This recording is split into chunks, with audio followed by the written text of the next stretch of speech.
Assalamualaikum warahmatullahi wabarakatuh.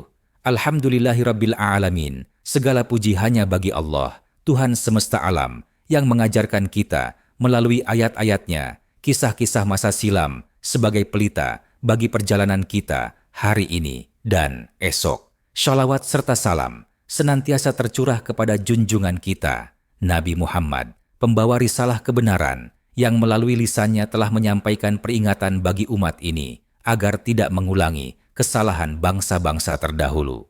Ya Allah, bukakanlah hati kami untuk memahami hikmah dalam firman-Mu. Tanamkan ketakwaan di jiwa kami dan jauhkan kami dari sifat kaum yang dilaknat karena meremehkan aturan-Mu. Sahabat sekalian, pernahkah Anda membayangkan bagaimana jika manusia dikutuk menjadi seekor kera? Ini bukan kisah fiksi, bukan pula dongeng, tetapi sebuah tragedi nyata yang diabadikan dalam Al-Quran tentang kaum dari Bani Israel yang melanggar hukum hari Sabat. Mereka tak hanya membangkang, tetapi juga mempermainkan syariat. Dan akhirnya mereka ditimpa azab yang belum pernah terjadi sebelumnya. Kunu qiradatan khasi'in. Jadilah kalian kera yang hina. Siapakah mereka? Mengapa mereka dilaknat seburuk itu? Dan apa pelajaran bagi kita yang hidup di zaman penuh tipu daya? Mari kita telusuri bersama dalam kisah nyata yang mengguncang langit dan bumi. Ashab as-Sabt, kaum yang dikutuk menjadi kera. Siapakah Ashab as-Sabt? Dalam bahasa Arab, kata sabt, as-sabt secara harfiah berarti berhenti, diam, atau tidak beraktivitas. Kata ini memiliki akar yang sama dalam bahasa Ibrani, syabbat, yang bermakna istirahat atau berhenti bekerja. Dalam tradisi Bani Israel, hari Sabtu bukan hanya hari libur, tetapi merupakan hari sakral yang ditetapkan oleh Allah untuk tidak melakukan aktivitas duniawi sebagai bentuk penghormatan kepada perintah ilahi. Pelanggaran terhadap aturan ini tidak hanya dipandang sebagai kesalahan biasa, tetapi sebagai pelanggaran berat yang menunjukkan pembangkangan terhadap ketetapan suci. Dalam Perjanjian Lama, hari Sabat diabadikan sebagai perintah keempat dari 10 perintah Allah. Ingatlah dan kuduskanlah hari Sabat. Keluaran 20, 8 hingga 11. Bahkan dalam hukum Taurat, hukuman mati diberikan bagi siapapun yang bekerja pada hari Sabat. Oleh karena itu, hari ini bukan sekadar hari rehat biasa, melainkan simbol pengabdian penuh kepada Tuhan. Ketika syariat ini diturunkan kepada Bani Israel, Allah ingin mereka menjadikan hari Sabtu sebagai momen untuk kembali kepadanya, melepaskan dunia, dan memperbarui ikatan ruhani dengan Sang Pencipta. Dalam konteks Al-Quran, Allah tidak hanya mengingatkan umat Islam tentang hari Sabat sebagai bagian dari sejarah kenabian terdahulu, tetapi juga menjadikannya sebagai pelajaran. Kisah tentang kaum yang melanggar hukum hari Sabat disebutkan dalam beberapa ayat, salah satunya di surah Al-A'raf ayat 163. Dan tanyakanlah kepada mereka tentang negeri yang terletak di dekat laut ketika mereka melanggar aturan pada hari Sabtu. Ayat ini menegaskan bahwa kejadian tersebut bukan sekadar sejarah, tetapi bahan perenungan dan evaluasi bagi setiap umat.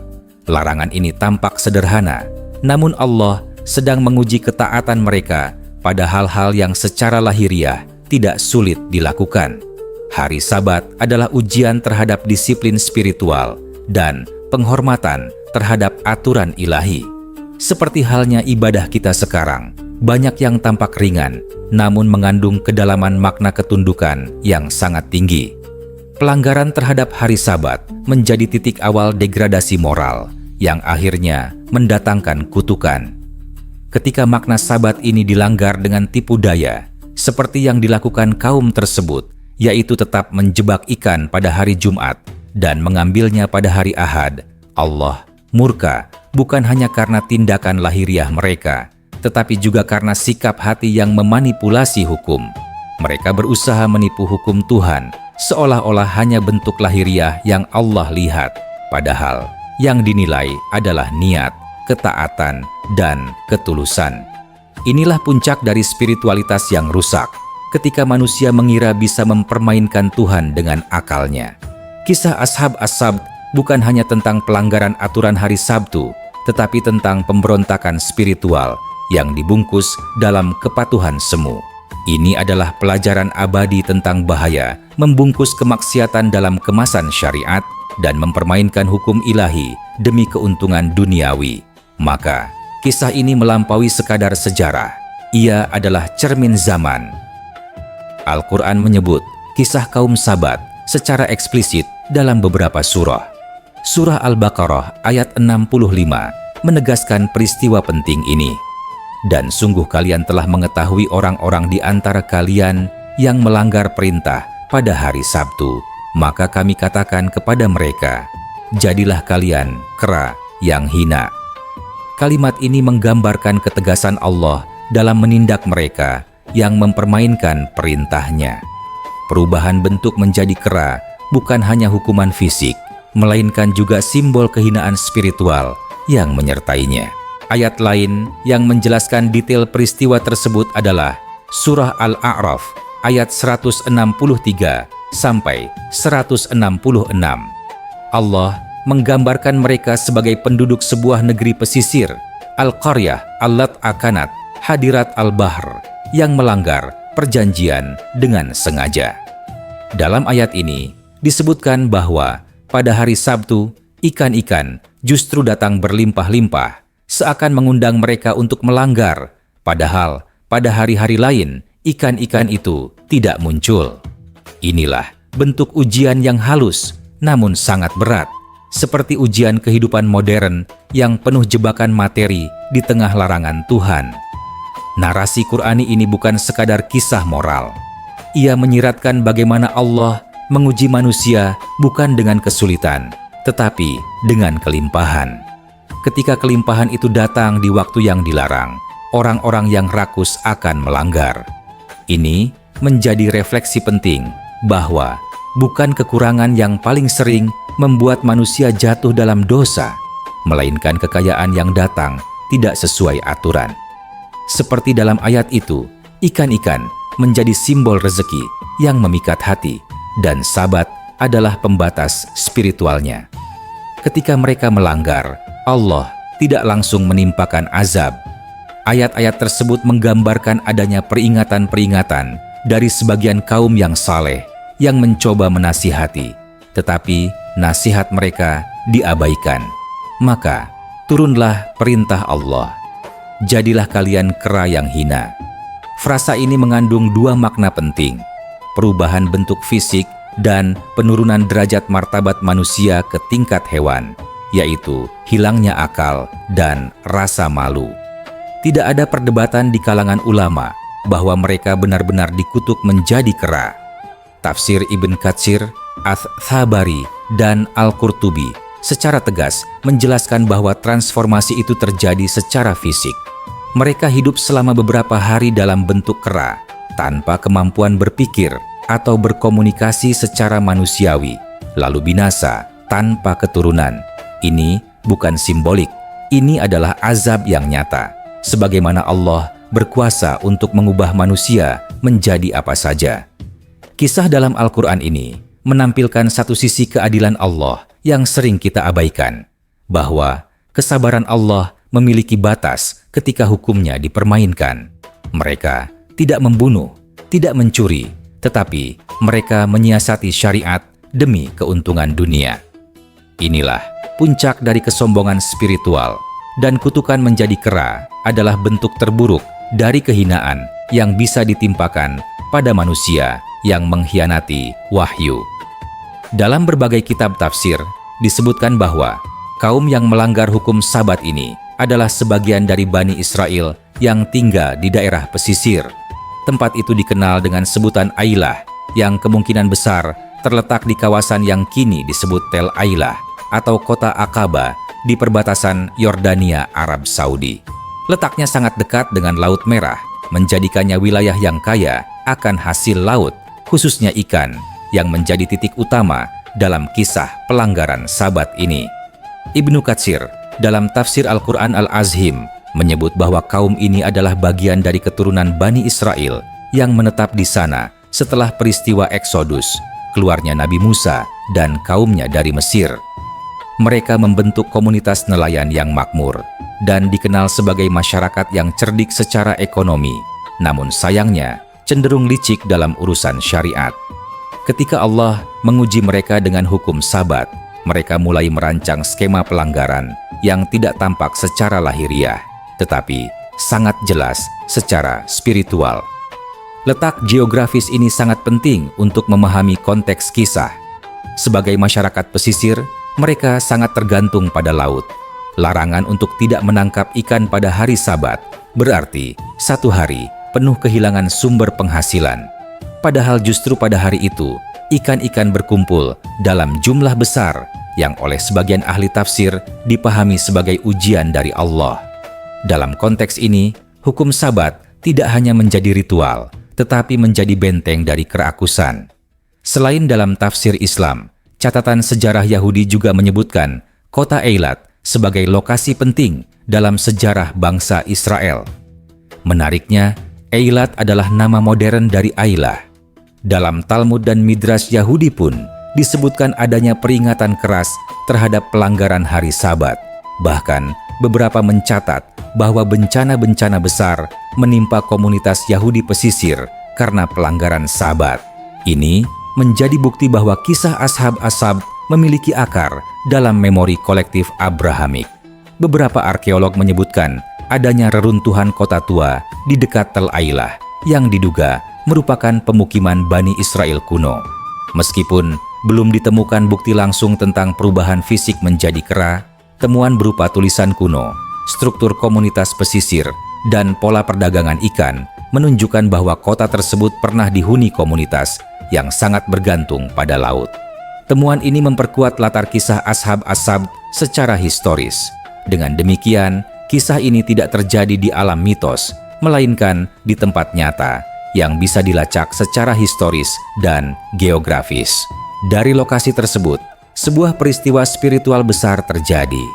Pelanggaran terhadap hukum Tuhan yang akhirnya diabadikan dalam Al-Quran sebagai cermin bagi setiap generasi yang ingin menyiasati hukumnya.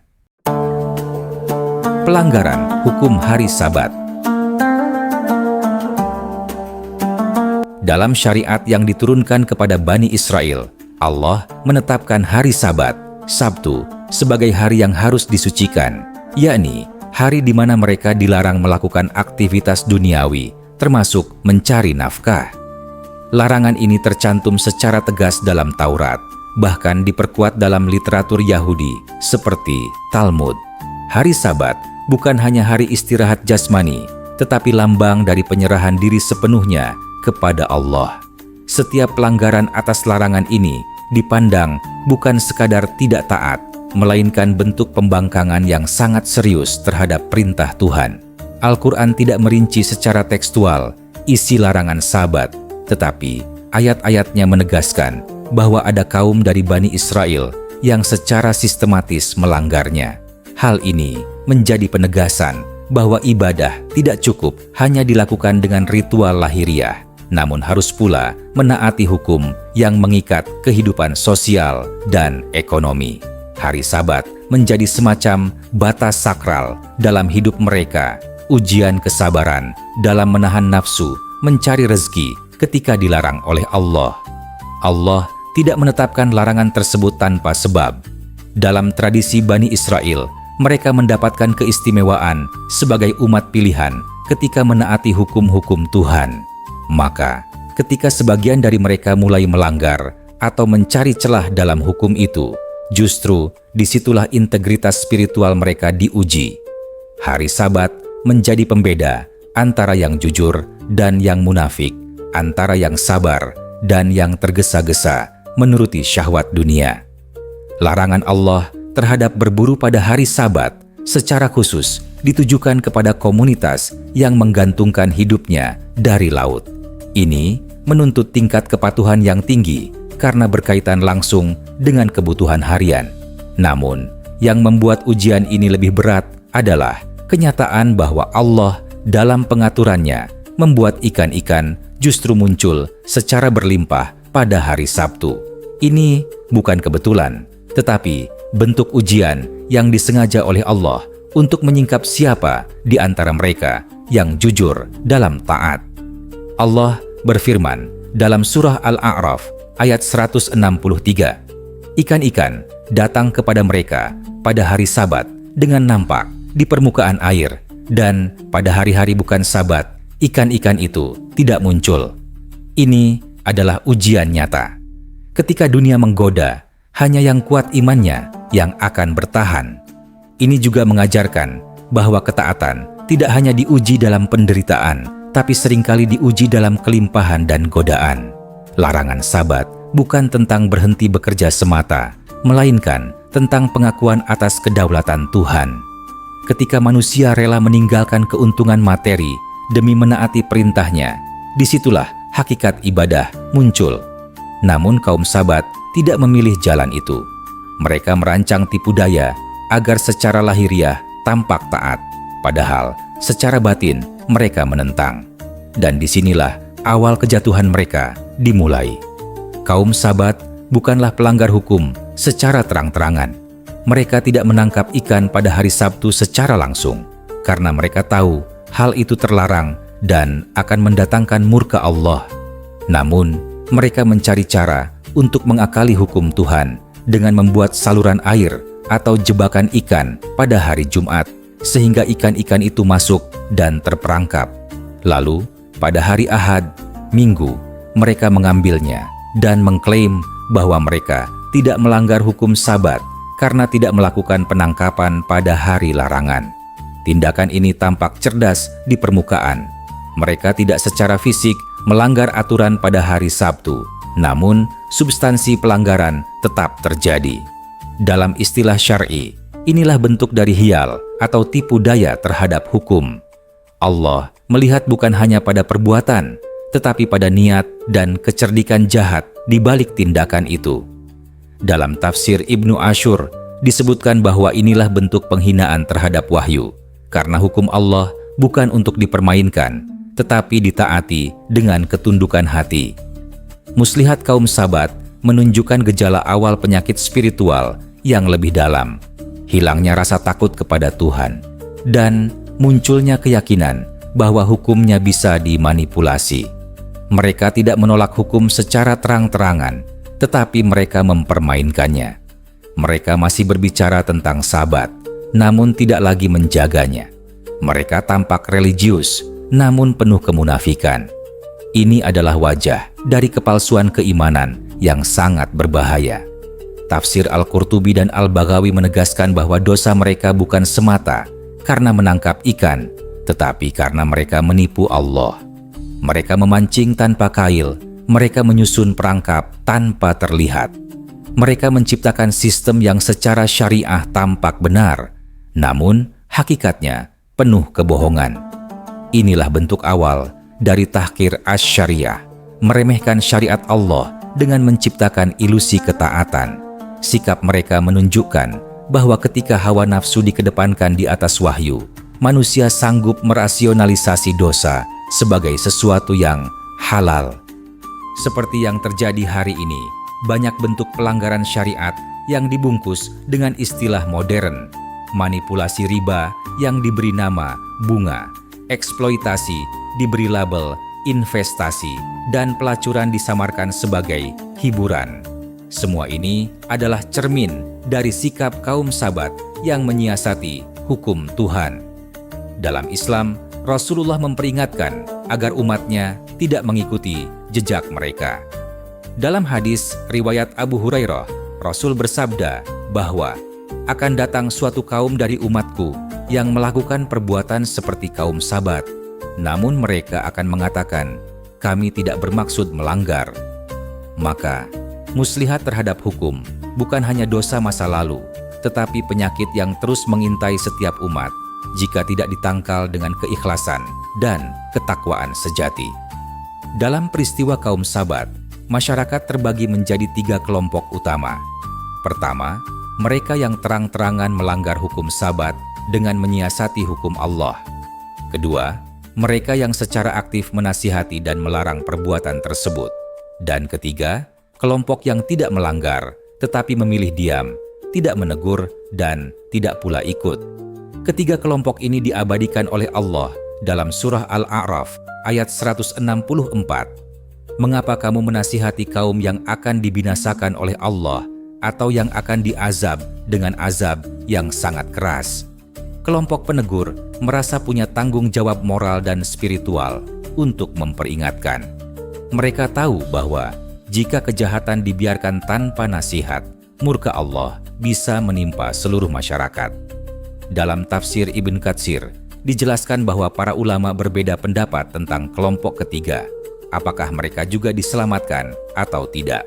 Namun, mayoritas mengatakan bahwa hanya dua kelompok yang jelas, yang melanggar dan yang melarang. Yang diam, nasibnya tidak dijelaskan secara gamblang, yang menandakan ketidakjelasan nasib karena sikap pasif mereka. Kelompok pertama, pelanggar, tentu saja menerima kutukan langsung dari Allah. Jadilah kalian kera yang hina. Mereka menjadi objek murka ilahi secara langsung. Kelompok kedua, para penegur, dijanjikan keselamatan. Hal ini menjadi pelajaran penting bahwa amar ma'ruf nahi mungkar bukan hanya tugas sosial, tapi cara menyelamatkan diri dari azab kolektif. Dalam banyak hadis, Nabi menjelaskan bahwa jika kemungkaran tidak dicegah, maka seluruh kaum bisa ditimpa bencana. Kelompok ketiga menjadi cermin dari banyak umat di zaman modern, tidak ikut berbuat dosa, tetapi juga enggan menegur. Mereka beralasan, itu urusan orang lain, atau biar Tuhan yang menghakimi. Namun dalam pandangan syariat, sikap diam terhadap kemungkaran adalah bentuk pembiaran yang bisa menyeret pada kehancuran bersama. Maka dalam kisah kaum Sabat, Allah tidak menyebut mereka secara jelas. Mereka tenggelam dalam ketidakjelasan. Para ulama seperti Fakhruddin Ar-Razi dan Syekh Shalih Al-Fauzan menyebut bahwa pembagian ini bukan hanya historis, tetapi berlaku dalam semua zaman. Dalam masyarakat manapun akan selalu ada pelanggar, penegur, dan yang diam. Ketika jumlah pelanggar lebih banyak dari penegur dan yang diam menjadi mayoritas, maka kehancuran hanya tinggal menunggu waktu. Inilah hikmah yang besar dari kisah kaum Sabat. Kisah ini mengingatkan bahwa dalam setiap fase sejarah umat manusia, keberpihakan pada kebenaran bukan hanya diukur dari tidak ikut dalam dosa, tetapi juga dari keberanian untuk menegakkan yang hak dan mencegah yang batil. Jika tidak, kutukan tidak hanya berupa azab fisik, tetapi bisa berupa hilangnya keberkahan, hilangnya akal, dan hilangnya nurani. Azab ilahi dikutuk menjadi kera. Puncak tragedi kaum Sabat terjadi ketika Allah menyatakan firman-Nya dalam surah Al-Baqarah ayat 65. Maka kami katakan kepada mereka, jadilah kalian kera yang hina. Ini bukan metafora atau perumpamaan, melainkan bentuk azab nyata yang dijatuhkan oleh Tuhan kepada manusia yang bermain-main dengan syariat-Nya. Mereka tidak hanya dihukum karena melanggar, tetapi karena mempermainkan hukum dengan penuh kesombongan spiritual. Kata hina atau khasiin menyiratkan kehinaan ganda secara bentuk dan martabat. Kata qiradah dalam bahasa Arab secara langsung berarti kera, dan tidak ada penafsiran simbolik utama di kalangan mufasir klasik yang menyebut ini sebagai alegori semata. Tafsir Ibnu Katsir menjelaskan bahwa mereka benar-benar berubah bentuk secara fisik, daging, tulang, dan rupa mereka berubah menjadi kera. Namun, mereka tetap memiliki kesadaran, sehingga mereka tahu siapa diri mereka sebelumnya. Bayangkan penderitaan yang mereka rasakan, dihina, ditinggalkan oleh kaumnya, dan kehilangan kemampuan manusiawi mereka, namun tetap sadar akan siapa mereka sebelumnya. Transformasi ini bukan hanya bentuk azab lahir, tetapi bentuk puncak kehinaan eksistensial. Manusia adalah makhluk yang diberi akal dan martabat. Ketika akal digunakan untuk melawan syariat dan martabat digunakan untuk mempermainkan agama, maka Allah mencabut dua hal itu dan mengembalikannya ke bentuk yang rendah. Ini sesuai dengan pola hukuman dalam syariat Allah. Mereka yang tinggi tetapi sombong akan dijatuhkan serendah-rendahnya. Yang menarik adalah bahwa Allah tidak menjadikan mereka binatang liar seperti singa atau serigala, tetapi justru kera, binatang yang secara fisik menyerupai manusia, tetapi tak memiliki akal dan martabat. Ini sangat simbolik. Dalam literatur keagamaan, kera menjadi lambang peniruan tanpa makna. Mereka bisa meniru gerakan, tetapi tak memahami substansi. Ini mencerminkan spiritualitas palsu yang dimiliki oleh kaum Sabat. Lahiriah tampak patuh, batin penuh makar.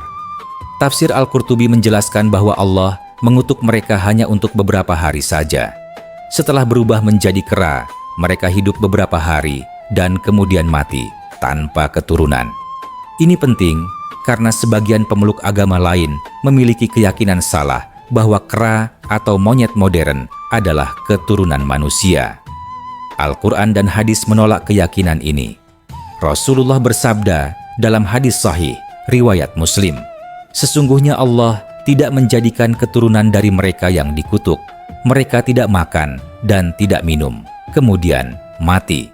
Ini menunjukkan bahwa kutukan tersebut adalah azab, bukan evolusi. Kisah ini memperlihatkan salah satu bentuk azab paling drastis yang dicatat dalam wahyu. Allah tidak hanya mengutuk perbuatan mereka, tetapi merubah eksistensi mereka sebagai manusia. Ini menjadi tanda peringatan keras bahwa syariat bukan mainan dan Allah bukan Tuhan yang bisa dipermainkan dengan logika curang. Barang siapa bermain-main dengan hukum Allah, ia sedang berjalan menuju kehinaan yang tak terbayangkan. Perdebatan tentang apakah kutukan menjadi kera ini merupakan perubahan fisik atau metaforis telah menjadi pembahasan penting dalam tafsir dan filsafat Islam. Mayoritas ulama tafsir, termasuk Ibnu Jarir Ad-Tabari, Ibnu Katsir, dan Al-Qurtubi, menyatakan secara tegas bahwa transformasi tersebut adalah fisik. Mereka menyebut bahwa bentuk tubuh mereka benar-benar berubah menjadi kera, namun jiwa mereka tetap hidup dan sadar. Ini menjadikan azab tersebut lebih mengerikan, karena penderitaan batin mereka tidak terputus oleh kehilangan akal. Namun, ada sebagian mufasir kontemporer, seperti Muhammad Abduh dan Rashid Ridha, yang mencoba menafsirkan kisah ini dalam kerangka simbolik. Menurut mereka, perubahan menjadi kera dapat dipahami sebagai hilangnya fitrah manusia, yakni akal, akhlak, dan spiritualitas, dan terjerumus ke dalam tingkat binatang yang hanya mengejar syahwat tanpa kesadaran.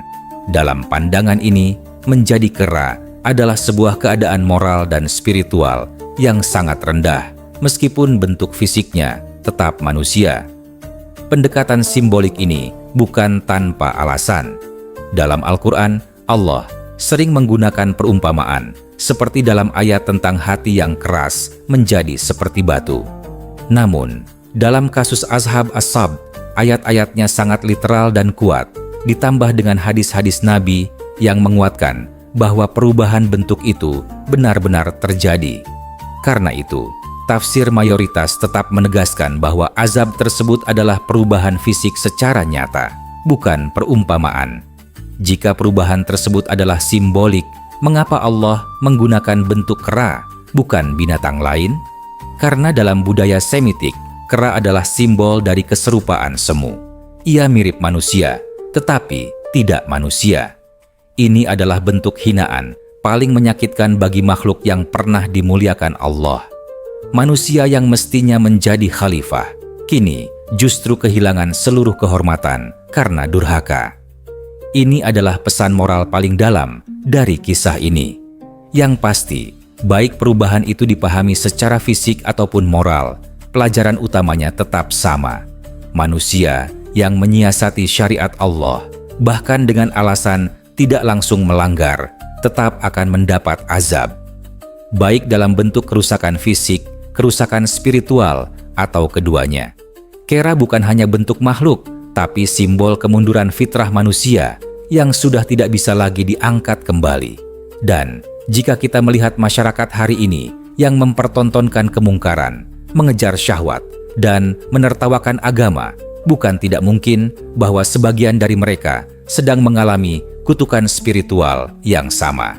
Berubah bentuk secara ruhani, kehilangan kemanusiaan, dan hidup dalam kehinaan batin yang tak kasat mata. Al-Quran tidak menyebut secara spesifik berapa jumlah orang yang dikutuk menjadi kera dalam kisah ini. Namun, dalam beberapa tafsir, seperti tafsir Al-Mazhari dan Dur Al-Mansur, disebutkan bahwa jumlahnya mencapai beberapa ratus orang dari komunitas pesisir tersebut. Mereka semua merupakan kelompok pelanggar hukum Sabat yang secara aktif menjebak ikan dan mengejek syariat Allah. Sedangkan yang menasihati mereka dan kelompok yang diam selamat dari azab tersebut. Berapa lama mereka hidup dalam bentuk kera? Ini juga menjadi perdebatan. Hadis sahih yang diriwayatkan oleh Imam Muslim dan Ahmad menyebut bahwa mereka tidak hidup lama.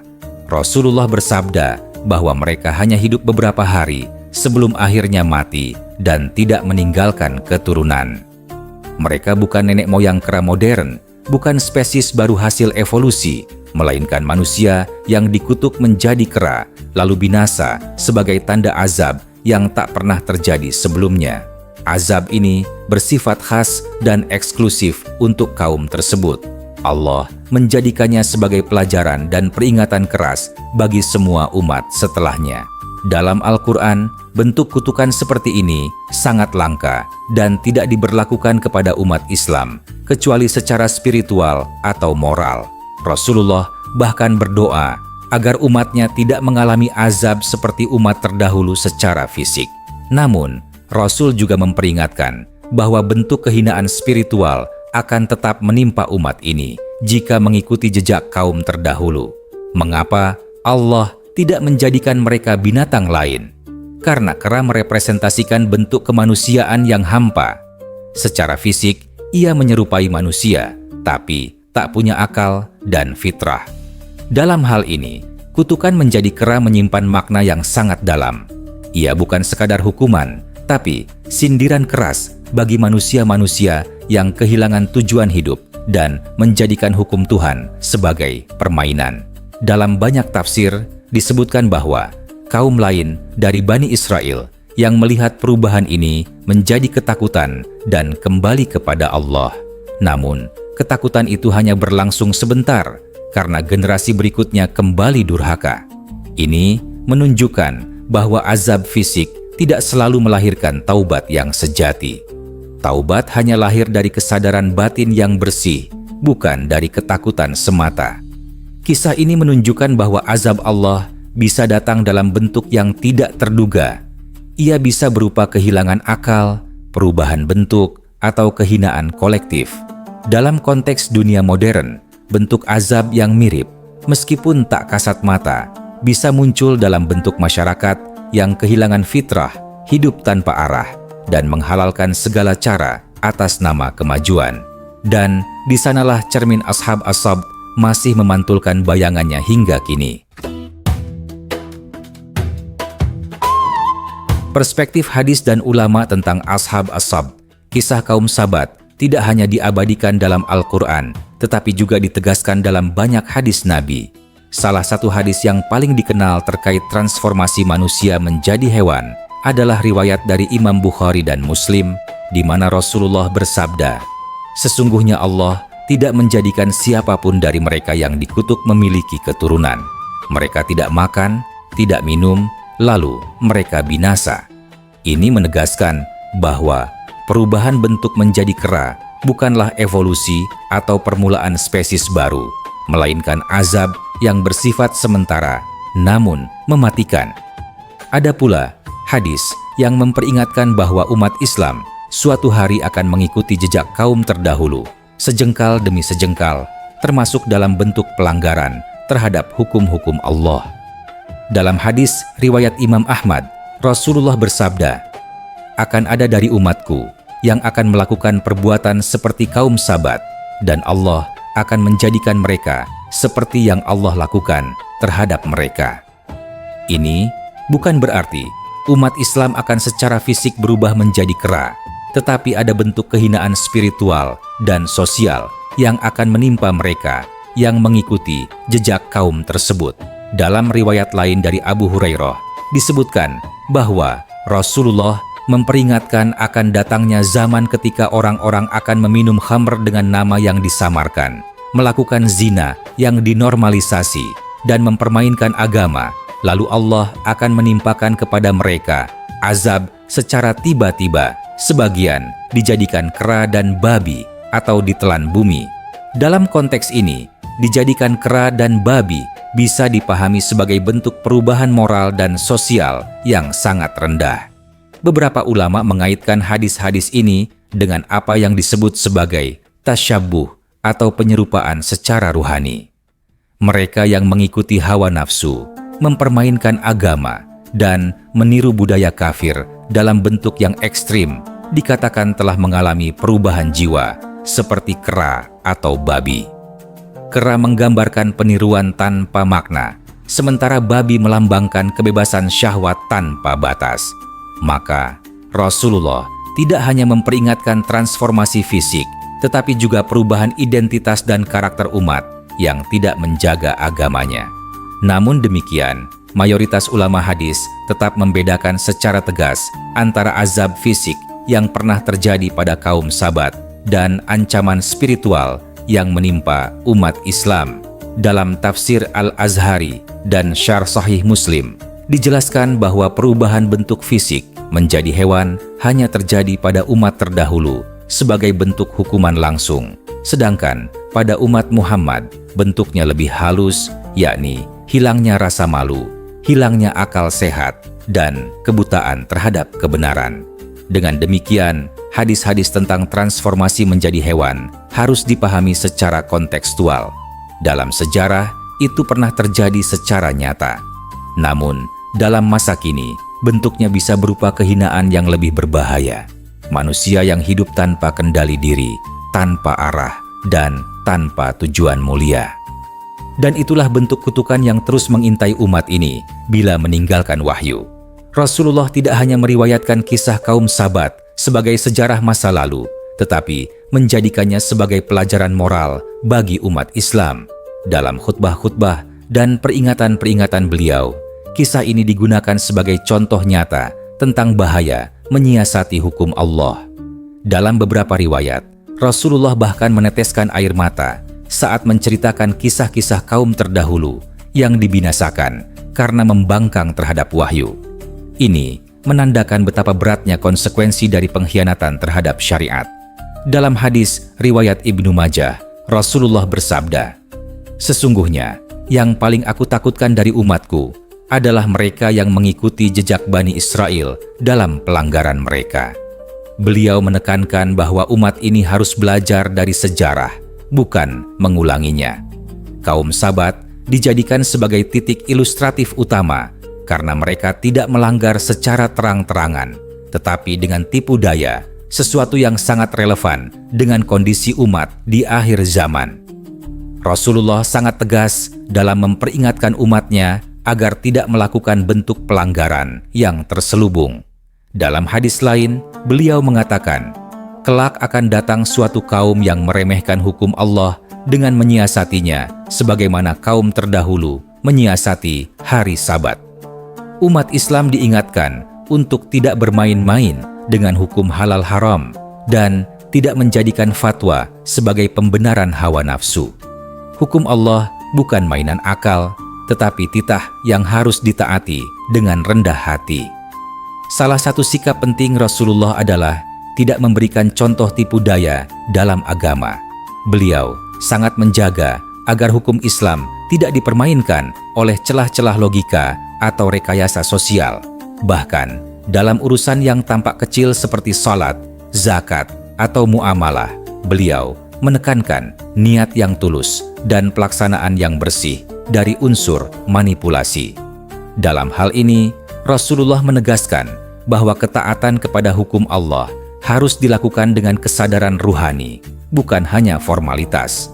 dalam khutbah perpisahan, beliau juga mengingatkan, "Wahai umatku, janganlah kalian menjadi seperti umat sebelum kalian yang menghina hukum Tuhan, lalu kalian dikutuk dan dijauhkan dari rahmat-Nya." Pesan ini merupakan refleksi dari kekhawatiran beliau bahwa umat Islam bisa jatuh ke dalam perangkap yang sama, merasa paling benar, tapi dalam kenyataannya menjauh dari kebenaran itu sendiri. Dengan sikap penuh ketegasan, namun dibalut kasih sayang, Rasulullah menempatkan kisah kaum Sabat sebagai pengingat yang abadi, bahwa sejarah bukan sekadar cerita, tetapi peringatan, dan bahwa umat yang tidak belajar dari masa lalu sedang menggali lubang kehancurannya sendiri. Para ulama tafsir memiliki beragam pendekatan dalam memahami kisah Ashab as-Sabt.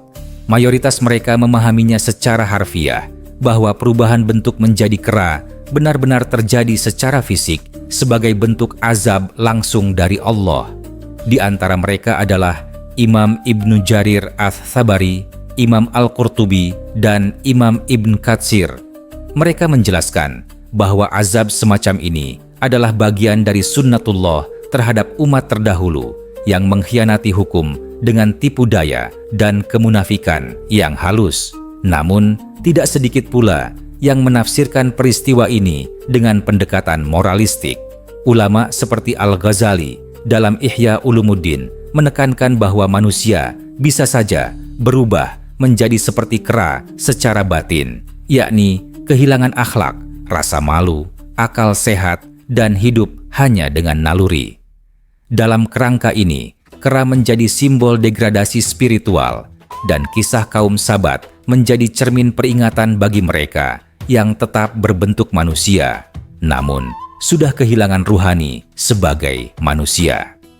Tafsir kontemporer seperti dari Muhammad Asad atau Rashid Ridha pun membawa pendekatan simbolik dengan menyebut bahwa menjadi kera adalah bentuk sindiran terhadap masyarakat yang menjadikan agama sebagai topeng belaka. Namun mereka tetap menegaskan bahwa apapun pendekatannya, fisik atau moral, pesan utamanya adalah larangan untuk bermain-main dengan hukum Allah. Azab datang ketika manusia kehilangan adab terhadap wahyu. Dalam fikih dan usul fiqh, kisah ini juga dijadikan dasar untuk menolak manipulasi hukum, hiyal. Ulama Hanafi seperti Al-Kasani dan Syekh Ibnu Abidin memperingatkan bahwa bermain dengan istilah hukum tanpa merubah substansinya adalah bentuk penipuan terhadap syariat. Maka, Ashab as-Sabt adalah contoh ekstrem dari manipulasi hukum yang tidak diterima oleh Allah, meskipun secara formal terlihat tidak melanggar. Ulama tafsir juga menjelaskan bahwa dalam kisah ini, Allah menunjukkan kuasanya secara jelas, bahwa Dia tidak hanya mengatur hukum, tetapi juga mengawasi siapa yang mempermainkan hukum itu. Maka, siapapun yang merasa bisa mempermainkan Tuhan dengan akalnya, sesungguhnya sedang mengundang murka dari langit dan bumi. Dan ketika murka itu turun, tidak ada siapapun yang mampu menyelamatkan. Pada akhirnya, kesepakatan para ulama adalah satu, bahwa kisah kaum Sabat adalah pelajaran paling tajam tentang hubungan antara manusia dan hukum ilahi.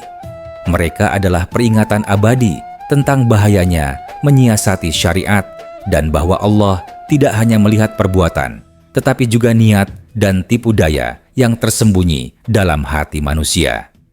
Inilah wajah terdalam dari keadilan dan kebijaksanaan Tuhan. Relevansi kisah kaum Sabat dengan zaman modern. Kisah kaum Sabat bukanlah sekadar cerita masa lalu. Ia adalah cermin, bahkan ramalan sosial yang terus berulang dalam berbagai bentuk. Di zaman modern, penyiasatan terhadap hukum Allah kembali menjadi fenomena luas, baik dalam skala individu, komunitas, maupun negara. Dalam banyak masyarakat Muslim, hukum-hukum Allah seringkali disesuaikan agar masuk akal bagi zaman sekarang, bahkan direduksi hanya menjadi simbol tanpa pengaruh nyata terhadap kehidupan sosial, ekonomi, dan spiritual umat.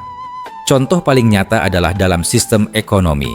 Riba, yang secara tegas diharamkan dalam Al-Quran dan hadis, kini dikamuflase dengan istilah-istilah seperti margin, bunga administrasi, atau biaya jasa.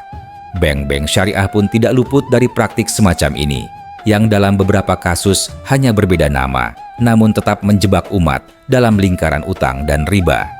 Ini adalah bentuk penjebakan ikan di hari Sabtu dalam wujud kontemporer. Tidak tampak melanggar secara eksplisit, namun substansinya bertentangan dengan syariat. Begitu pula dalam bidang muamalah lainnya. Praktik suap dikemas sebagai uang pelicin atau biaya layanan. Zina dibungkus dalam istilah hubungan dewasa, suka sama suka. Perjudian disamarkan sebagai undian berhadiah. Semua ini menandakan bahwa umat telah menciptakan jebakan hukum seperti kaum Sabat dahulu, menghindari dosa secara tekstual, namun melakukannya secara fungsional. Dan yang lebih menakutkan, semua ini dilakukan dengan rasa aman, seolah Allah tidak lagi mengawasi. Fenomena ini tidak hanya melibatkan individu, tetapi juga institusi. Negara-negara yang mengklaim diri sebagai bagian dari dunia Islam seringkali membuat hukum-hukum yang jelas-jelas bertentangan dengan prinsip syariah, lalu menyebutnya kebutuhan zaman. Dalam hal ini, sebagian dari umat Islam telah menjadi seperti kaum Sabat, menggunakan akal untuk menghindari tuntunan wahyu, lalu menganggap diri masih taat. Ini bukan hanya penyimpangan hukum, tapi juga kehancuran akidah secara halus. Ulama kontemporer seperti Syekh Yusuf Al-Qaradawi dan Syekh Salih Al-Fauzan memperingatkan bahwa penyiasatan terhadap hukum Allah lebih berbahaya dari pelanggaran terang-terangan. Mengapa? Karena ia merusak akar keimanan secara perlahan. Ia menjadikan agama sebagai formalitas belaka dan membuka ruang bagi pembenaran nafsu atas nama fatwa. Dalam istilah mereka, ini disebut sebagai penyucian maksiat melalui syariat palsu. Sebuah fenomena yang sangat mirip dengan strategi kaum Sabat dalam menjebak ikan. Maka, kisah Ashab As-Sabt menjadi sangat relevan hari ini. Ia mengajarkan bahwa Allah tidak hanya melihat bentuk lahiriah ibadah, tetapi juga isi dan maksudnya. Umat Islam yang ingin selamat dari kutukan moral di akhir zaman harus berani kembali pada substansi hukum Allah, bukan hanya bungkus dan simbolnya. Tanpa itu, umat ini tidak lebih dari komunitas yang secara fisik masih manusia, tapi secara spiritual telah menjadi kera yang hina. Dalam kerangka sofistik dan psikologi Islam, perubahan menjadi kera tidak selalu harus dipahami sebagai perubahan bentuk fisik. Ulama seperti Imam Al-Ghazali dalam Ihya Ulumuddin dan Ibnu Qayyim Al-Jauziyah dalam Madarij As-Salikin menjelaskan bahwa manusia yang kehilangan kendali terhadap syahwat dan akalnya akan mengalami degradasi ruhani yang sangat dalam, hingga mereka berubah dalam sifat dan perilaku, meski tubuhnya tetap manusia. Manusia yang rakus terhadap harta dan tidak peduli halal haram, kata mereka, telah berubah menjadi kera secara batin, gesit, licik, meniru segala bentuk kebaikan, tapi tidak memahami maknanya. Mereka menjadi seperti hewan dalam tubuh manusia. Inilah bentuk kutukan yang halus namun sangat menyakitkan karena terjadi perlahan dan seringkali tidak disadari. Seperti kata Al-Ghazali, yang lebih hina dari binatang adalah manusia yang tidak sadar bahwa dirinya telah kehilangan kemanusiaannya. Transformasi ini terlihat dalam masyarakat yang mengukur segalanya dengan materi. Ketika akhlak dikesampingkan, ketika ilmu diperdagangkan, dan ketika agama dijadikan topeng politik, maka masyarakat tersebut telah mengalami devolusi ruhani. Dalam Al-Quran, Allah menyebut jenis manusia ini sebagai mereka yang lebih sesat dari binatang ternak. Quran Surat Al-A'raf ayat ke-179. Mereka punya mata, tapi tidak melihat, punya telinga, tapi tidak mendengar, dan punya hati, tapi tidak memahami. Dalam dunia modern, bentuk perubahan spiritual ini juga bisa terlihat dalam bagaimana manusia hidup, tanpa arah, tanpa nilai, dan tanpa akhirat. Mereka makan dan minum seperti hewan, bekerja hanya demi syahwat, dan mengabaikan konsekuensi akhirat. Dalam keadaan ini, kisah kaum Sabat menjadi sangat relevan sebagai peringatan bahwa manusia bisa saja dikutuk meski tidak merasa dikutuk karena bentuk tubuh tetap manusia, namun jiwanya telah binasa. Dalam kajian psikologi Islam, kutukan semacam ini juga terjadi ketika hati menjadi keras, mata menjadi buta terhadap kebenaran, dan telinga tuli terhadap nasihat. Ini adalah bentuk kehinaan batin yang sering luput dari perhatian karena tidak terlihat secara fisik. Maka, kisah Ashab as-Sabt menjadi pengingat penting bahwa perubahan wujud paling berbahaya bukan yang terjadi pada tubuh, tapi yang merasuki jiwa secara perlahan-lahan. Oleh karena itu, penting bagi umat Islam untuk tidak hanya menjaga tubuhnya dari dosa, tapi juga menjaga jiwa dari degradasi. Sebab, ketaatan yang sejati bukan hanya tentang mematuhi bentuk hukum, tetapi juga menjaga keikhlasan, kesucian hati, dan kejernihan niat dalam beragama. Tanpa itu semua, manusia hanya menjadi kerangka kosong yang berjalan dengan ilusi bahwa ia masih hidup dalam jalan kebenaran. Kisah kaum Sabat menyimpan satu hikmah abadi yang harus diresapi oleh setiap umat beriman, bahwa ketaatan bukan hanya soal teknis hukum, tapi soal ruh yang menghidupkan hukum itu. Kaum Sabat tidak dibinasakan karena sekadar menangkap ikan, tetapi karena mereka telah merendahkan hukum Allah menjadi sekadar permainan logika. Mereka kehilangan rasa takut, kehilangan rasa malu, dan akhirnya kehilangan jati diri. Syariat dalam Islam bukan sekadar aturan, ia adalah jalan untuk mendekat kepada Allah. Maka, siapa yang menyiasatinya sebenarnya sedang menjauh dari Allah meskipun tampak dekat dalam simbol. Inilah pelajaran terbesar dari kaum Sabat. Mereka tidak ateis, mereka tidak menyatakan diri murtad, tapi mereka mengganti ketaatan sejati dengan kepatuhan palsu yang dilandasi nafsu dan tipu daya. Dalam konteks ini, ulama salaf seperti Hasan al-Basri sering mengingatkan murid-muridnya agar berhati-hati terhadap ketaatan yang tercampur dengan kepura-puraan. Ia berkata, "Bukan semua orang yang memakai jubah ulama adalah orang saleh. Kadang ia hanya seperti kera yang memakai sorban." Ungkapan ini menggarisbawahi bahwa penampilan tidak menjamin kemuliaan. Yang dinilai oleh Allah adalah hati dan niat di balik amal. Generasi akhir zaman harus meneladani sikap generasi kedua kaum Sabat, yakni mereka yang menasihati dan memperingatkan.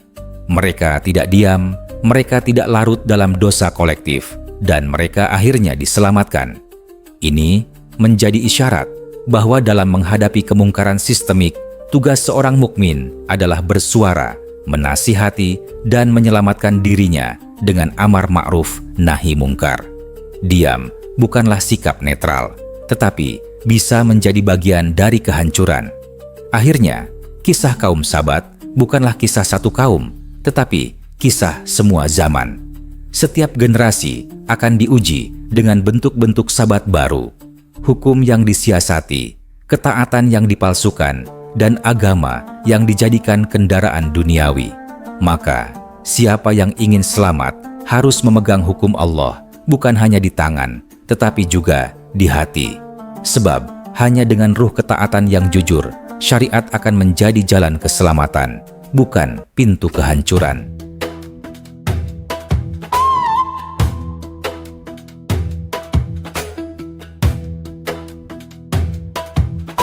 Temuan arkeologi dan sains kontemporer. Dalam surah Al-A'raf ayat 163, Allah menyebut bahwa kaum Sabat berasal dari sebuah kota yang terletak di tepi laut. Para ahli tafsir dan sejarawan klasik seperti Ibn Katsir, Al-Qurtubi, dan Al-Tabari sepakat bahwa kota ini bernama Ailah, yang kini dikenal sebagai Aqaba, sebuah kota pesisir di pertemuan perbatasan Yordania, Palestina, dan Saudi. Ailah pada masa lampau adalah pemukiman Yahudi yang makmur dan menjadikan laut sebagai sumber utama mata pencaharian mereka, terutama lewat perikanan. Penelitian arkeologis modern telah menemukan sisa-sisa reruntuhan kota Ailah di sekitar wilayah Teluk Aqabah. Beberapa artefak menunjukkan adanya komunitas Yahudi yang memiliki sistem sosial dan perdagangan maju, namun juga memperlihatkan tanda-tanda kemunduran mendadak. Meskipun tidak ada bukti material yang menyatakan kutukan menjadi kera, para arkeolog mencatat bahwa pada suatu masa, komunitas ini menghilang dari catatan sejarah secara tiba-tiba dan tidak lagi disebut dalam sumber-sumber pasca abad ke-6 sebelum Masehi. Catatan sejarah dari bangsa-bangsa sekitarnya seperti Bizantium dan Romawi menyebut Ailah sebagai wilayah yang pernah makmur, namun kemudian mengalami kehancuran karena pelanggaran agama.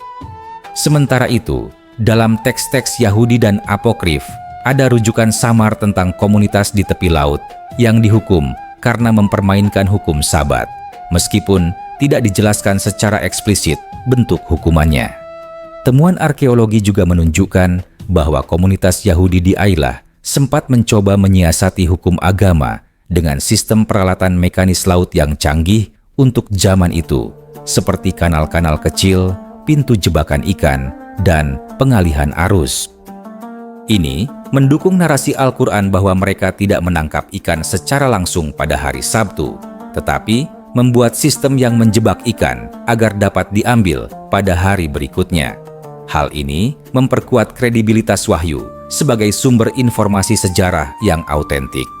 Ailah atau Teluk Aqabah kini menjadi saksi bisu dari pelanggaran besar terhadap hukum Allah.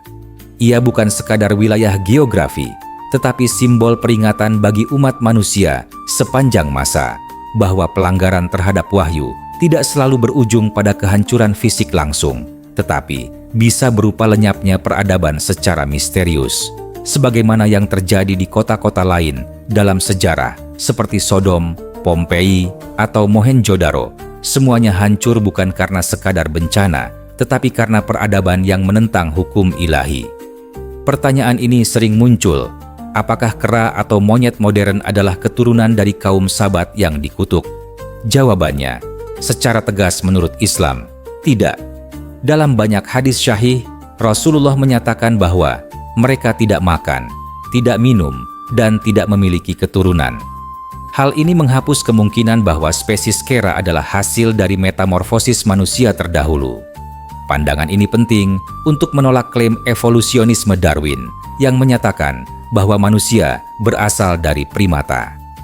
Dalam kajian genetika modern, tidak ditemukan bukti bahwa Homo sapiens pernah berubah menjadi kera atau sebaliknya.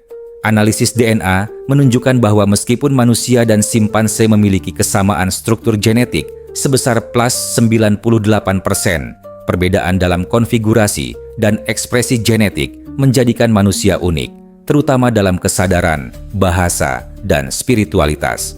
Islam menegaskan bahwa manusia diciptakan sebagai manusia dan hewan sebagai hewan dengan peran dan fitrah masing-masing. Namun, menariknya, dalam psikologi evolusi dikenal konsep degradasi perilaku, di mana individu manusia dalam kondisi ekstrem bisa kehilangan kendali atas fungsi akalnya dan bertindak secara instingtif layaknya binatang. Gejala ini didokumentasikan dalam banyak eksperimen sosial dan seringkali dikaitkan dengan kondisi stres berat, penyiksaan, atau hilangnya nilai moral. Dalam konteks spiritual, inilah bentuk kutukan batiniah yang dijelaskan Al-Ghazali dan Ibnu Qayyim. Manusia tetap manusia secara fisik, namun kehilangan dimensi ruhani. Penolakan Islam terhadap klaim kera berasal dari manusia juga menjadi kritik terhadap reduksionisme sains modern yang mengabaikan ruh. Sains memandang manusia hanya dari sisi biologis, sedangkan wahyu melihat manusia dari sisi ilahiyah. Maka, kisah kaum Sabat menegaskan bahwa transformasi tidak semata soal mutasi atau seleksi alam, melainkan juga manifestasi murka Tuhan atas kebohongan spiritual. Ini tidak bisa dijelaskan dengan logika Darwin atau genetik semata. Dengan demikian, kutukan yang terjadi pada kaum Sabat adalah peristiwa luar biasa, khariqun lil adah, yang tidak mengikuti hukum alam biasa. Ini adalah mukjizat azab yang sekaligus menjadi pelajaran lintas zaman bahwa Allah berkuasa mengubah bentuk dan nasib makhluknya tanpa batas. Maka manusia seharusnya takut bukan kepada evolusi, tapi kepada penyimpangan akidah dan syariat yang bisa menjatuhkan derajatnya lebih rendah dari hewan. Hingga hari ini, larangan beraktivitas di hari Sabat masih dijalankan oleh komunitas Yahudi Ortodoks di berbagai belahan dunia. Mereka tidak menyalakan listrik, tidak menggunakan kendaraan, dan tidak bertransaksi pada hari Sabtu. Tradisi ini merupakan warisan hukum Taurat yang berasal dari perintah langsung Allah kepada Bani Israel. Namun, ironisnya, sebagian dari mereka juga menciptakan sistem otomatis untuk menghindari pelanggaran, seperti elevator otomatis, lampu timer, atau pintu sensor gerak yang tidak perlu disentuh. Ini menjadi pengulangan dari pola kaum Sabat, taat secara teknis, namun tetap berusaha melonggarkan makna hukum. Sebagian ulama kontemporer menyoroti hal ini sebagai bentuk legal engineering dalam agama. Mereka menyebut bahwa pelajaran dari kaum Sabat bukanlah sekadar larangan berburu di hari Sabtu, tetapi larangan menyiasati hukum Allah dengan tipu daya teknologis atau intelektual. Ketika syariat direduksi menjadi hukum teknis belaka tanpa ruh ketaatan, maka manusia sedang menuju bentuk kehinaan yang sama seperti kaum terdahulu. Dari sisi budaya, kisah kaum Sabat bahkan masuk dalam literatur Yahudi, Kristen, dan Islam. Dalam teks Talmud disebut adanya komunitas Yahudi yang dikutuk karena menghina hukum Sabat. Meskipun versi ini tidak menyebut transformasi menjadi kera secara literal. Dalam Injil, referensi tentang kutukan bagi kaum pembangkang di hari Sabat disampaikan secara implisit, sementara Al-Quran secara eksplisit menegaskan bentuk hukuman tersebut, menjadikannya sebagai peringatan terbuka bagi seluruh umat manusia.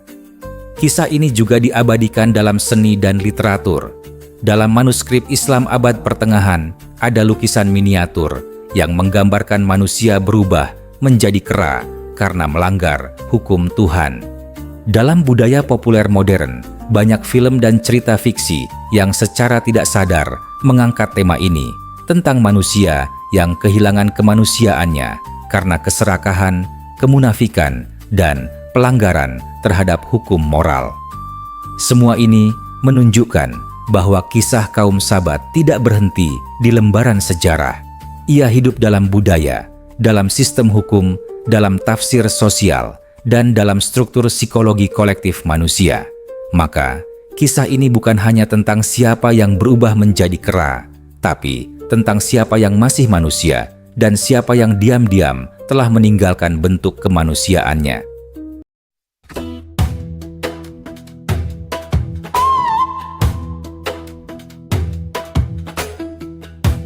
Pelajaran spiritual dan moral dari kaum Sabat. Pelajaran paling mendalam dari kisah kaum Sabat adalah bahwa ketaatan kepada Allah tidak cukup hanya diukur dari tindakan lahiriah, melainkan juga dari kesungguhan batin dan niat tulus dalam menjunjung tinggi kehendak ilahi. Kaum Sabat tampaknya taat. Mereka tidak menangkap ikan pada hari Sabtu secara langsung. Namun, di balik kepatuhan semu itu, tersembunyi tipu daya dan makar terhadap hukum Tuhan. Mereka memindahkan pelanggaran dari waktu ke niat dan mengira Allah tidak mengetahuinya. Dalam dunia modern, pelajaran ini sangat relevan. Umat Islam sering terjebak dalam legalisme kering, membanggakan simbol-simbol syariah tanpa ruhnya. Mereka menegakkan sholat, tapi penuh riya, mengenakan jilbab, tapi tanpa rasa malu, menjalankan muamalah syariah, tapi tetap rakus dan zalim. Ini bentuk-bentuk penjebakan ikan di hari Sabtu yang diperbarui.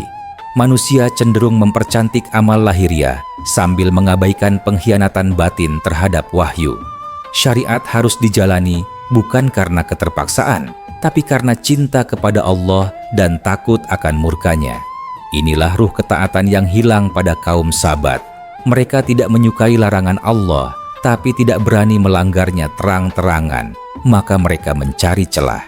namun celah itu justru menjadi jalan kehancuran mereka. Maka, siapa yang mematuhi Allah dengan wajah yang murung, bukan dengan hati yang tunduk, telah mendekati sifat kaum yang dilaknat. Salah satu bentuk penyakit spiritual yang menimpa kaum Sabat adalah upaya untuk mempermainkan wahyu dengan logika manusia. Mereka merasa cerdas karena menemukan jalan tengah antara larangan Allah dan keinginan duniawi. Dalam psikologi Islam, ini adalah bentuk pertama dari kehancuran moral, ketika akal tidak lagi tunduk pada wahyu, tapi justru mencari-cari celah untuk melawannya. Hari ini, pola yang sama terjadi dalam bentuk lebih canggih. Manusia membuat teori bahwa hukum syariah harus direvisi karena tidak sesuai zaman, bahwa halal haram hanya konstruksi sosial, bahwa larangan-larangan Islam bisa dinegosiasikan dengan kondisi sosial budaya. Semua ini adalah warisan kaum Sabat dalam versi modern, di mana nafsu diberi pakaian akademik dan maksiat dibungkus dengan dalil-dalil rasional. Ulama besar seperti Imam Malik pernah memperingatkan, siapa yang membuat rukhsah, keringanan, tanpa ilmu dan tanpa takut kepada Allah, maka ia sedang menggali jalan ke neraka.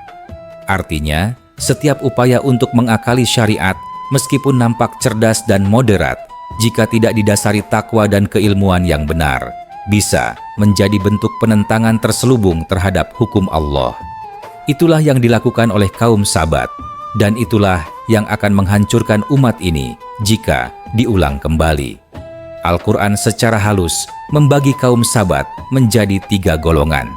Pertama, yang melanggar perintah Allah secara terang-terangan. Kedua, yang menasihati dan mencegah. Ketiga, yang diam dan tidak mau ikut campur. Yang pertama, dibinasakan. Yang kedua, diselamatkan. Namun yang ketiga menjadi polemik di kalangan ulama. Apakah mereka dihukum atau dimaafkan? Dalam tafsir Al-Qurtubi dan Ibnu Atsir dijelaskan bahwa mayoritas ulama berpendapat mereka tetap dihukum karena memilih sikap pasif terhadap kemungkaran. Diam bukanlah netralitas, melainkan bentuk keikutsertaan diam-diam. Pelajaran spiritualnya sangat jelas. Dalam menghadapi penyimpangan agama, hanya ada 2 pilihan, berjuang atau hanyut. Umat yang diam saat hukum Allah dilecehkan sedang membuka pintu azab untuk dirinya sendiri.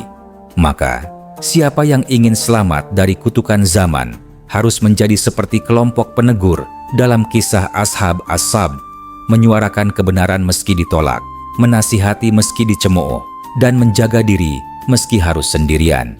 Rasulullah bersabda, barang siapa di antara kalian melihat kemungkaran, maka hendaklah ia mengubahnya dengan tangannya. Jika tidak mampu, maka dengan lisannya.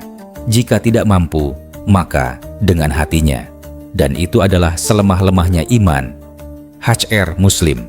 Maka, umat ini wajib memilih posisi, menjadi penyeru kebenaran atau menjadi bagian dari kehancuran yang diam. Kutukan menjadi kera bukan hanya tragedi fisik, tetapi tragedi eksistensial. Kera dalam simbolisme keislaman adalah gambaran dari peniruan tanpa makna, gerakan tanpa ruh, dan wujud manusia tanpa martabat. Manusia yang kehilangan rasa malu, kehilangan arah hidup, dan hidup hanya demi syahwat, hakikatnya sudah menjadi kera, walau belum dikutuk secara bentuk. Al-Ghazali menyebut bahwa manusia bisa memiliki sifat-sifat hewan dalam dirinya, yang mengikuti syahwat seperti babi, yang pemarah seperti anjing, yang licik seperti serigala, dan yang meniru tanpa ilmu seperti kera. Maka, azab yang menimpa kaum Sabat menjadi cermin bagi siapa saja yang hidup hari ini. Apakah kita masih manusia menurut langit, atau sudah menjadi kera secara jiwa, walau masih manusia secara rupa? Dalam dunia modern yang menjunjung kebebasan absolut, tubuh manusia dipuja, tapi ruhnya dibiarkan mati. Dunia menawarkan segala kenikmatan lahiriah, tapi menghilangkan arah hidup dan makna suci. Maka, kisah kaum Sabat adalah isyarat bahwa kutukan Tuhan tidak selalu berbentuk petir atau gempa, tapi bisa berupa kehilangan jati diri, hingga manusia hidup tanpa ruh dan mati tanpa cahaya iman. Menyelamatkan diri, jalan taubat dari kutukan zaman. Kisah kaum Sabat bukan hanya cerita kehancuran, tapi juga peringatan dan ajakan untuk menyelamatkan diri. Allah menyelamatkan kelompok kecil yang menasihati. Mereka menjadi simbol bahwa taubat dan amar ma'ruf adalah pintu keselamatan di tengah azab. Maka, siapa yang hidup di zaman penuh penipuan agama tidak boleh hanya menjadi pengamat, tapi harus menjadi penyeru. Taubat dari penyiasatan syariat bukan sekadar berhenti dari pelanggaran, tetapi juga memperbaiki cara pandang terhadap hukum Allah. Tidak lagi mencari-cari celah untuk meringankan hukum, tapi mencari kekuatan untuk menjalankannya. Tidak lagi membela nafsu dengan fatwa, tapi membela kebenaran meski bertentangan dengan kepentingan pribadi. Ulama besar seperti Ibnu Rajab Al-Hanbali menyebut bahwa taubat sejati adalah ketika hati lebih takut kepada Allah daripada kepada manusia, dan ketika syariat tidak hanya menjadi hukum, tapi menjadi cahaya kehidupan. Maka, siapa yang ingin menjauh dari nasib kaum Sabat harus membersihkan niatnya, membenarkan akidahnya, dan menghidupkan syariat dengan cinta dan takwa, bukan dengan alasan dan tipu daya. Akhirnya, kisah Ashab As-Sabt adalah cermin bagi umat akhir zaman. Bukan hanya tentang siapa mereka, tapi apakah kita telah menjadi seperti mereka. Jika hukum Allah hanya menjadi permainan intelektual, jika agama hanya dipakai saat menguntungkan, dan jika ketaatan hanya dijalani untuk pencitraan, maka kutukan itu sudah dekat, bukan berupa kera, tapi berupa hilangnya nurani dan arah hidup. Allah telah menjadikan mereka sebagai pelajaran abadi. Dalam surah Al-Baqarah ayat 66 disebut, "Maka kami jadikan peristiwa itu sebagai peringatan bagi generasi yang ada saat itu dan generasi setelahnya, serta pelajaran bagi orang-orang yang bertakwa." Maka, apakah kita termasuk generasi yang mengambil pelajaran atau akan menjadi generasi yang diulang laknatnya? Semoga Allah menjaga kita dari penyiasatan agama, menyelamatkan jiwa kita dari degradasi ruhani, dan menghidupkan hati kita untuk selalu taat kepada syariat dengan keikhlasan dan cinta. Sebab hanya manusia yang menjaga bentuk lahir dan batinnya dalam ketaatan yang akan tetap menjadi manusia sejati di dunia dan akhirat.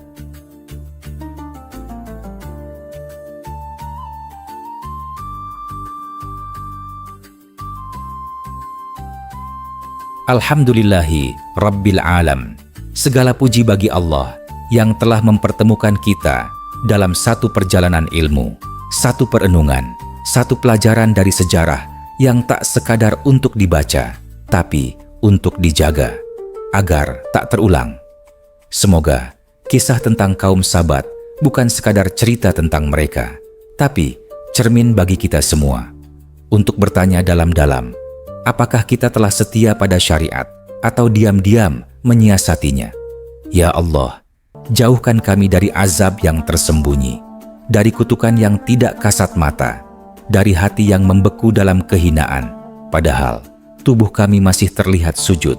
Ya Allah, hidupkan hati kami dengan cahaya iman, lembutkan jiwa kami agar tunduk kepada hukum-Mu, dan kuatkan langkah kami untuk membela kebenaran, meski dunia membenci.